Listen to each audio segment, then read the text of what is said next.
I'd also just like to point out we were down on Friday announcing at our illegal alien deportation facility at Alligator Alcatraz, DHS.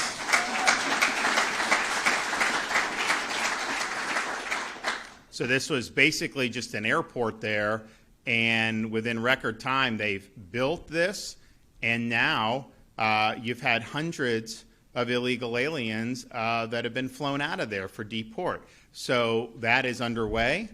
We hope that the cadence picks up because, it's like people will, say they have these agendas or whatever, but these illegals have already been ordered to be removed from this country through our legal process.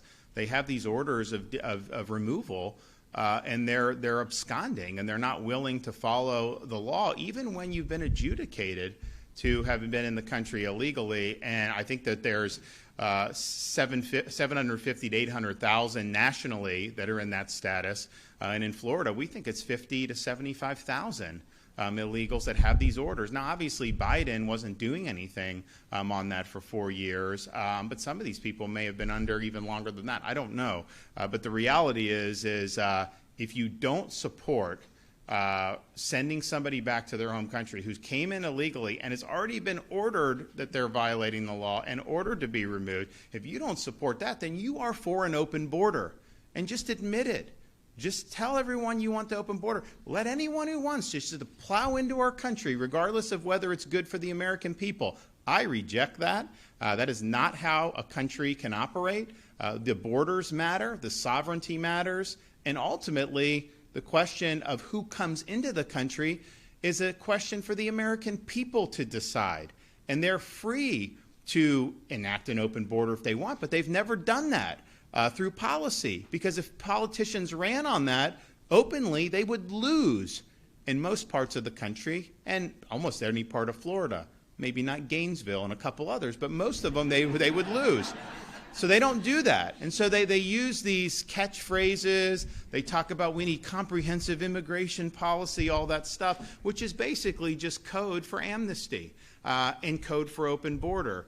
And you've had a huge amount of problem in Europe by them having open borders. I think it's been a total catastrophe. And I think it's been a big problem here. And, some of the things like, yes, we don't want illegal immigration.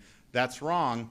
But there's also some people, a lot of these Republicans that say, oh, you can have 1 million people plowing as long as it's legal. That's good. Is that really good? Doesn't it depend on why they're coming in?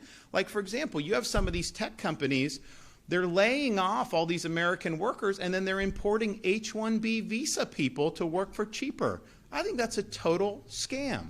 I don't think that that's good. Yes, it is legal the way they're doing it. I acknowledge that. They're using something that's on the books. But is that good policy for us as a country to have Americans put out of work and then to bring in H-1B visa? And then they do chain migration from the H-1B. So the H-1B is bringing in other folks. And it's almost like indentured servitude because you can't leave the company. And so these companies love it because they save a lot of money off of it, but that's not putting the American people first. And so there's a whole host of, I think, really important issues. And the way I view it is we're a country with borders and sovereignty. And if you don't have that, then you don't ultimately have a country.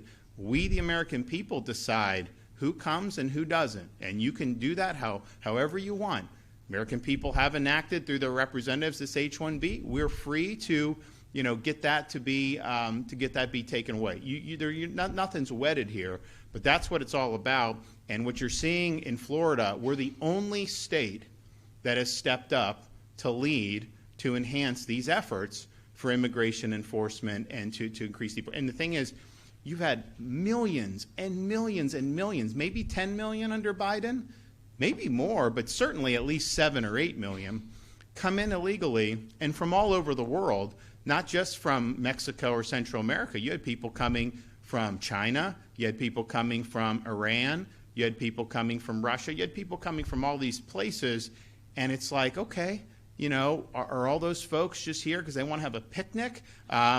Maybe a lot of them. I don't know. But I know not all of them, right? I know that when you have that many millions of people, you definitely have folks who are going to cause, who are here to cause a lot of problems. And I think that That's been a soft underbelly of this country to have that border the way it was under Biden. So we're really leaning in. We're the only state that requires cooperation with DHS, with all our state and local law enforcement agencies. Like, look, in Florida, I'm going to order the state agencies to do it, right? I mean, that's fine. But, you know, there's a lot of local police department, sheriff's departments, they'd rather not be involved in. I get it. But we're either going to solve this problem now or we're never going to solve it. So we've been leaning in on this in a really big way. I know the president and some of his key people in this space have called on other states to do similar to Florida. And I'd like to see that. I think that would really make a difference. Just getting through all the people that have already been ordered to be removed. You know, that's not an easy thing to do. That's a lot of logistics. You got to fly and do this and do that. Fortunately, Alligator Alcatraz, you literally just drive them 2,000 feet and there's a massive runway right there. So it's very easy. It's a one-stop shop to be able to do this and to get it done. And, you know, I've been pointing this out, but this is true, and people just need to know this. You know, I called a special session of the Florida legislature at the beginning of the year because I said, we have a mandate. President's policy is to reinstitute borders and to make sure that we have deportations of illegals. And so we did that. I proposed the policies that we have now, but I was initially, that was not something that particularly the Speaker of the House was willing to follow.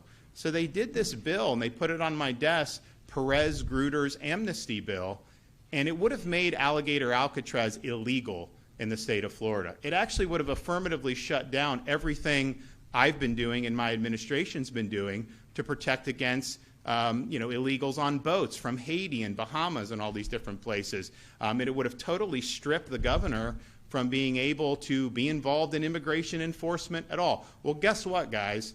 If I wasn't involved in creating Alligator, do you think that would have been built? Of course it wouldn't have been built.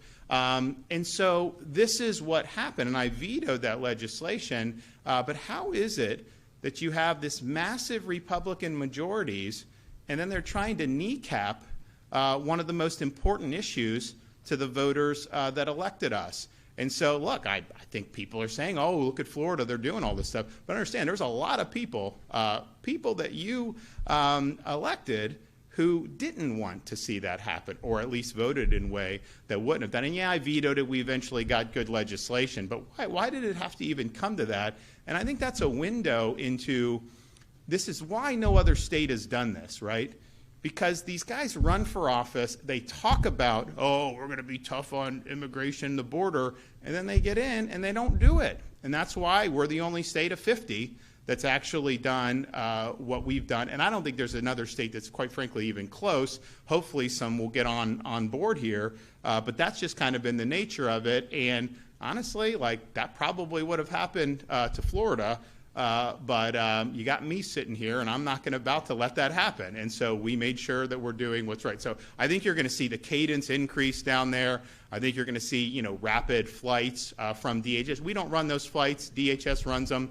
But we are absolutely committed to making sure that these policies actually work, and that these policies are being delivered that the American people have asked for so many years, as we've seen this really horrible border situation and immigration system spiral out of control, particularly under the Joe Biden presidency. So I want to thank Kevin Guthrie, who's spearheaded and organized all the stuff down there. He heads our Division of Emergency Management. Hopefully you guys don't see him here this summer, because that would not be good. As well as all the state and local law enforcement agencies who've been really great partners in that. A lot of our sheriffs have been fantastic, and we've really worked well with DHS to show, what federal and state cooperation can be. So thanks for everyone that's been involved in that. This is just kind of one more milestone. There's a lot more that's going to happen. We want to make sure that is expanded so that the laws of this country are honored and enforced. Okay.